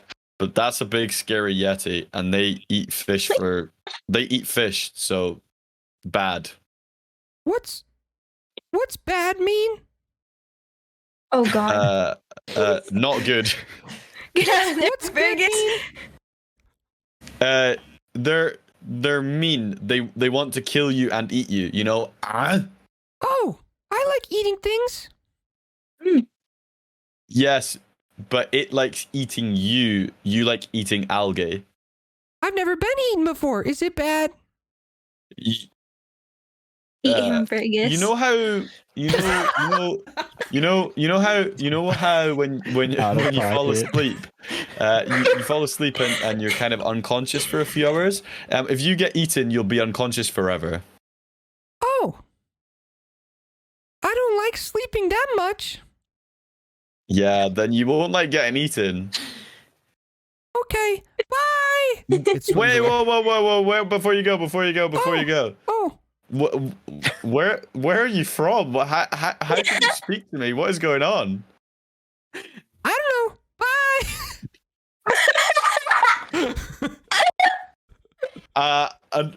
Because I get annoyed by the fish's cheek, I'm just gonna swipe out, reach out, grab it, and shove it in my mouth. Oh no! Roll an attack. Just Of roll what? unarmed strike. Unarmed strike. Oh my God. Natural one. You go to reach out for it, and it just swims away, and it says, "Oh, are we playing tag?" Not the natural one. Yes, we are playing tag, bestie. Bye. Oh, you're it, and it swims away, and it will never know God. how the game ends. All right. Nobody. So They'll you never know. you come out of the water. Yeah. So Leon and the rest of the group are all kind of looking at you, having seen you under the water for such a long period of time, having a conversation. Victor says, "Well, that is impressive, isn't it? Well, that's cool. Anyone else have anything they want to share with me?" If you could believe it, Victor, not the craziest thing that's happened in the past week. I believe it. Not even close. I believe it. Well, I cannot breathe underwater, so if we're going on an underwater adventure, it's not not going to be my forte. Do all of you breathe underwater? Is that No. just you, just the little lizard? Okay, well, cool. He kind of like stands up and brushes himself off, goes over to the flames, and looks at the brazier that is tipped over and has caused these flames.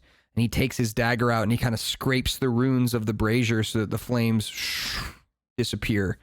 And you guys can collect those horns if you'd like. Whoever would like to collect the horns, is going to need to roll me a survival check to harvest those horns. Survival check. So whoever wants to do it, you can pick whoever has the highest. Okay. I'm okay. I don't want to harvest any.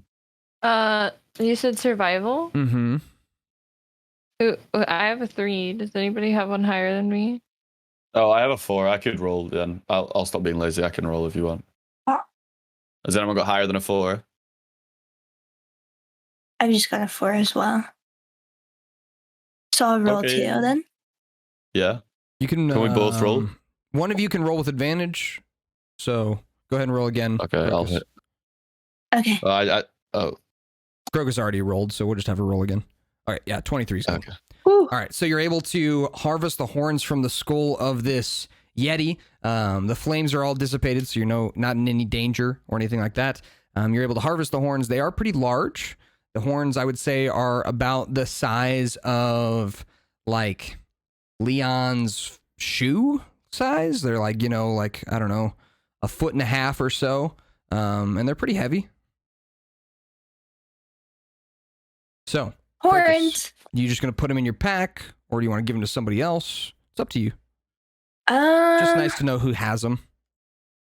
Yeah, I'll put one in my pack. Does anybody want to put the other one in their pack? I can carry things for whoever.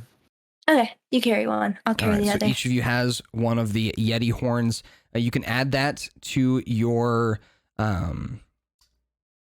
Extras, I guess. Yeah, extras and notes. Like you can put that in like the extras and notes section, or wherever you're going to remember.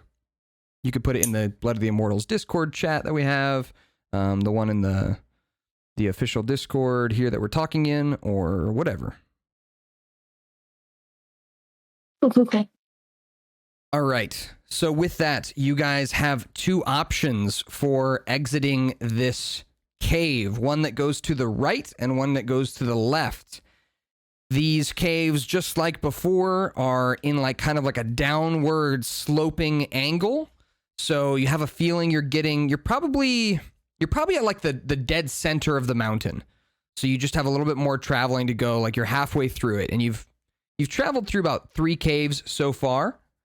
So you probably have 3 more caves, like cave openings to get through before you get all the way out. So from the center, where do you want to go? Do you want to go left or right? I don't mind besties. We could flip a coin. And flip a coin. I'm also in favor of flipping the coin. Flipping a coin. My intuition says left. If you have intuition, we can use the intuition. No, like my personal. I guess That's we what could. I'm saying. Is that a thing?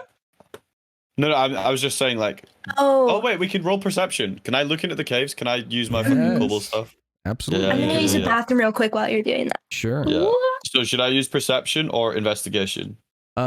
Your choice. I'll let you pick. I'm gonna do perception. Can I roll with advantage because of my kobold powers? I'm gonna caves. allow.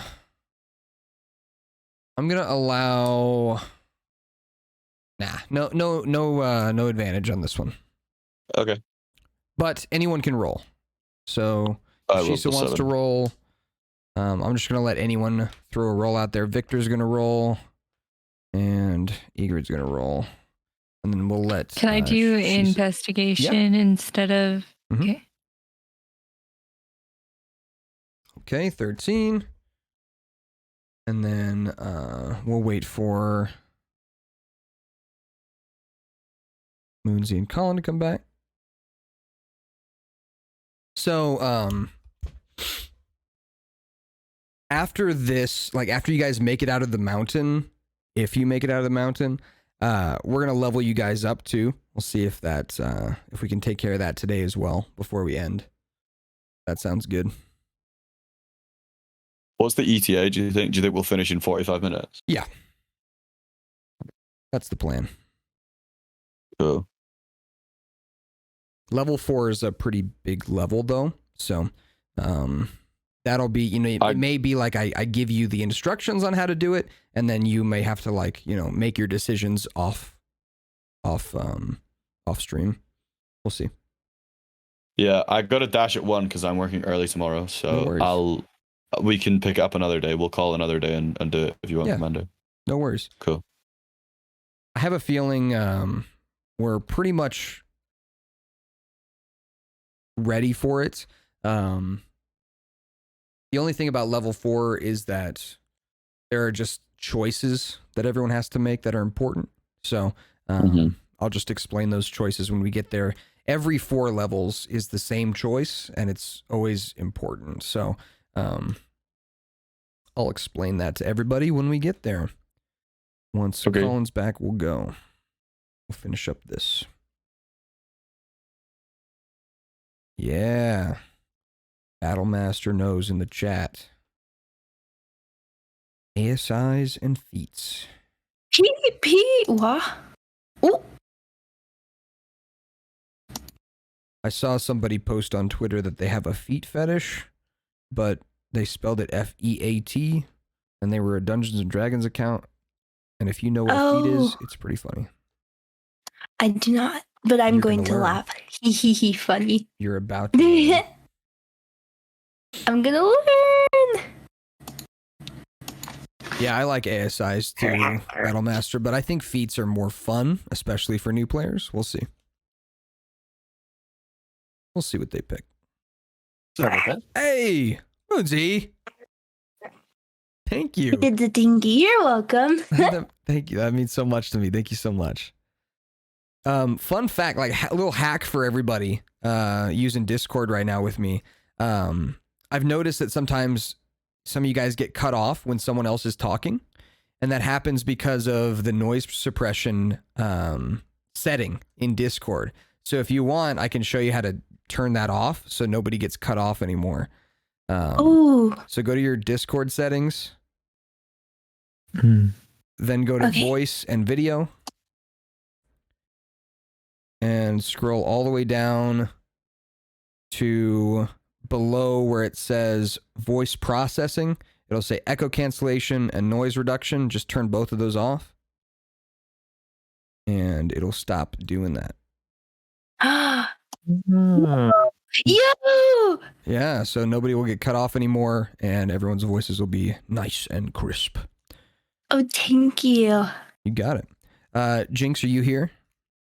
Yep. All right. Perfect. So, where we left off was you guys picking a cave, and we had investigation check from Shisa, perception check from Fergus, Victor and Egrid also rolled. Why don't you two both roll as well? So pick a investigation or perception, your choice. Either one you want, whichever I'm higher at. gonna pee, but I still have my headphones on, so I won't miss anything. Good. You can keep. Perfect. Okay. So, pretty mediocre rolls from everybody. So, looking around and listening to each of the caves, Shisa and Crocus, you're the only ones who notice anything about either cave. So, the left cave, like the top left cave, the one that Crocus was next to during the battle, that cave sounds like there is more water trickling. You can hear more water. It seems like a bigger flow too. Like I shouldn't say trickling. It's more like a shh kind of noise. And then the other cave, which is the bottom right cave, that cave you hear absolutely no noise coming from. So that's all I can give you with a 12 and a 13. And that information is now shared with everybody, so anyone can talk about that or discuss what they think, how they feel they want to go, or you guys can just do what you want and flip a coin. So my brain's going estuaries right now, the estuary route, which means the fresh water is going into the ocean. So for me, the flow of the water for me, I think that's where we might get closer to the ocean. All right. I'm on board with the fresh water, the running water. Yeah, I also think that just makes sense because it's all connected, right? I don't know. Last time we took the water route, we kind of fucked ourselves. But we got closer. But we Now I got can breathe closer. underwater. There is, if you really think about it, if you take a step back, there really is no such thing as a wrong turn because they're all connected. So you'll get there eventually. Fair enough. Okay. It's not actually very smart. At But all, if everything Okay. goes wrong, It I just- get to you say said I it told you confidently. also. Okay. All right. So we're choosing the water running path, correct? All right. Yeah. Well, I'll tell you that you have chosen one of the correct paths. As you head towards this area, you see a small river flowing down inside of this mountain. And you can see at the end of that river, very far in the distance, you can see that it kind of curves into a darker area. But as you continue to follow, and some of you realize that the path next to the river, walking, it's kind of getting narrow. So the river itself, looking in it, it seems safe. It's very slow flowing. It's not like rushing, just slow flowing, kind of like a lazy river. So as you step into it and begin to slide down, you're able to kind of control your speed as you're sliding down the river, and it curves into the darkness, and you are all in kind of pitch darkness for a while. You hear this echoing around you. You hear some bats kind of chirping in the distance. But as it continues to curve, it's kind of like you're in like this kind of nighttime lazy tunnel, and you can all still hear each other. Everyone's moving fairly slowly. Everything seems pretty safe. No creatures that you see that are dangerous, just some bats here and there. Some fish swim by you. But for the most part, you are sliding down this kind of icy, very cold but icy chill tunnel, and you see a light at the end that comes around a curve, and this is where things get a bit sketchy. Because as you see the light, you also see that you're still pretty high up on the mountain.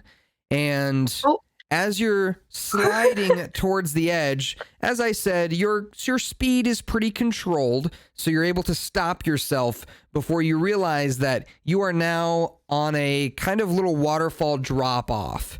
It's not a straight like 100-foot fall or anything like that, but it looks like it is a slide of ice on the side of the mountain that goes down at a pretty steep angle and would hurt like a bitch if you were to have kept going. So you're all kind of on the edge of this opening, looking down at about a 40-50 foot drop that would hurt. Wouldn't kill you, probably, but would hurt. And to your left and to your right, you see no pathways for you to like just step onto and walk down the side of the mountain. There's no obvious pathways. You'd have to do some climbing. So you've got items in your inventory. Check your packs, your Dungeoneer packs, your Explorer packs. Some of them have what are called pitons. If you have any pitons, you can use those to help you get down. If you have rope, you can use that to help you get down. Pitons are those climbing like stakes that you stab into the rocks, and you kind of tie the ropes around. If you have climbing gear, it might just say climbing gear in your inventory. So check your packs, look for Explorer's pack, Dungeon pack, those kinds of things, and see what you got. I've got batons. I've also got 50 feet of rope. Okay. Yeah, all I've got is rope. Is that good? Yeah. Could that work? Cool. I got rope too. That's about it. Okay. And Shisa, in your inventory. I got nothing. Okay. All right. So it's a good thing you got the batons. That's good for Fergus. So Fergus, you set up the batons on the edges of the rocks, kind of jam them in with your the hammer that comes with it. You jam them into the side of the rocks, and that is an option. So if you want to use those batons to tie ropes around as like an anchor and then rappel down the side of the mountain, you can. You have 50 foot of rope. It's a 50-foot drop. So it's perfect. It's Okay. the perfect amount. So I have a slightly untoward idea. Go for it. So the drop is 50 foot. So obviously we'd need a slightly longer rope than 50 foot. So Leon, how long is your rope? I have 50 feet of rope. Okay, so we should tie the ropes together because like having 50 feet of rope for a 50-foot drop doesn't like you need a little bit Actually, extra. I have in total 100 feet of rope. One is hempen, one is silk. So we got more rope. Hell yeah. Too. Okay, Got so rope on rope on rope. my rope is hemp, so let's tie the 2 hemp ropes together just so that we definitely have enough length on the rope. And then I think what we should do is just climb down one at a time. We can use the pitons, like I can like anchor them in at the top to make sort of like a pulley system, and then we should just start by lowering the heaviest person first, and then lightest person last, because then obviously the rest of us can all counterbalance the heaviest person. So I imagine, Leon, you'll be going down first. I'll probably be going down first. Yeah. All right. So, rappelling down, go ahead and roll me an athletics or acrobatics check, your choice. Everybody or Leon? Leon first. Oh my goodness. All right. So that is a 10. 10 is all right. It's average. It's literally as average as you can get. So as you are rappelling down, your hands kind of slip on the rope and slide down, giving you that rope burn on your hands. And you are going to take 2 points of damage just from that kind of sliding, bouncing against the rocks down. You make it down just fine, though, down to the bottom where it is now kind of like a small 35% decline down to the end of the mountain. You're pretty much at the base of the mountain. You just got a little bit further to go to get to the very bottom of it. So you've made it all the way through the mountain. You just need to make it now down to the very base of it, which you can now just walk from where you're at. Pretty safe. You all see Leon go down. He does kind of slip about halfway through, burn his hands a bit, bounce off some rocks, but he's able to make it down just fine. So who's next? Acrobatics or athletics, your choice. Who's the next heaviest? Egrid, Probably me. I can Or do Egrid. Egrid with the armor. Oh, I think, Egrid, is probably yeah. even heavier. Yeah, of course. So she'll do a. Let me double check her sheet here. Collections. All right, she's gonna do a athletics. Yep, she's good. She slides down the same as Leon. She's gonna take 2 points of damage, but she has taken a total of. Okay, so she's at 19 HP. All right. That is Egrid's turn. Crocus, you're up. Okay. Acrobatics, Do athletics, acrobatics. your choice.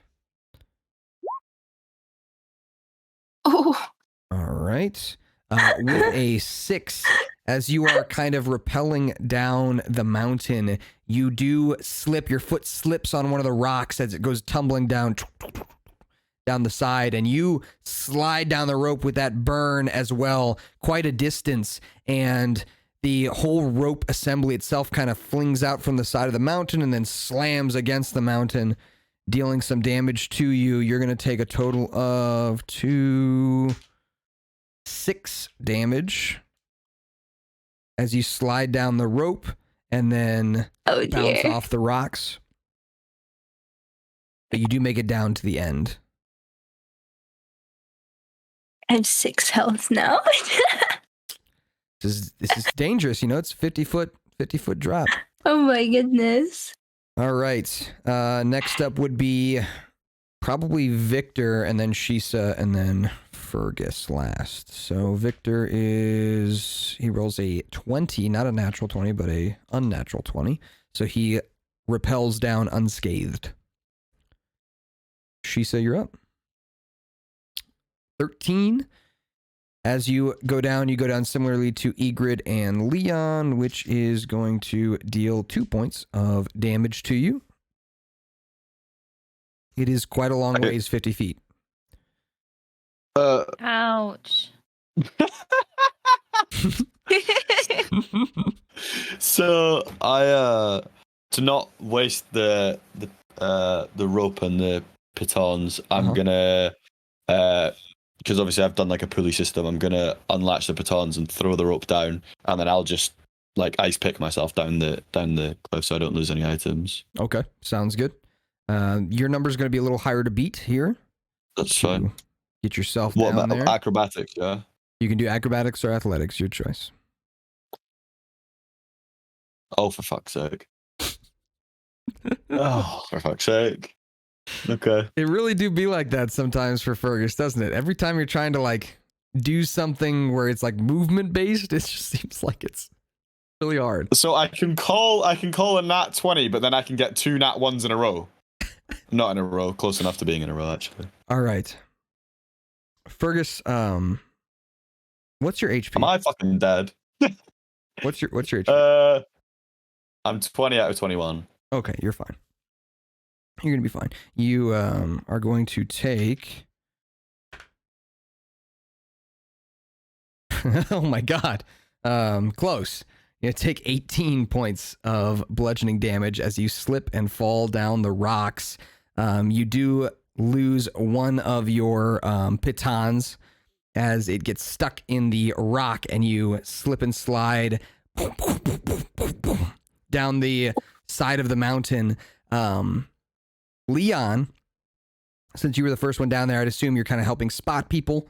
If you would like to try and help him take a little less damage, you can by rolling me a dexterity check. Not a saving throw, dexterity check. So the very top of your character sheet where it says dexterity, click on the modifier number. Perfect. 18, you reach up and grab Fergus. You actually kind of like clamber up the side of the mountain just a little bit, not too far, but just a little bit, enough to kind of grab him mid-fall, and then you slide down yourself.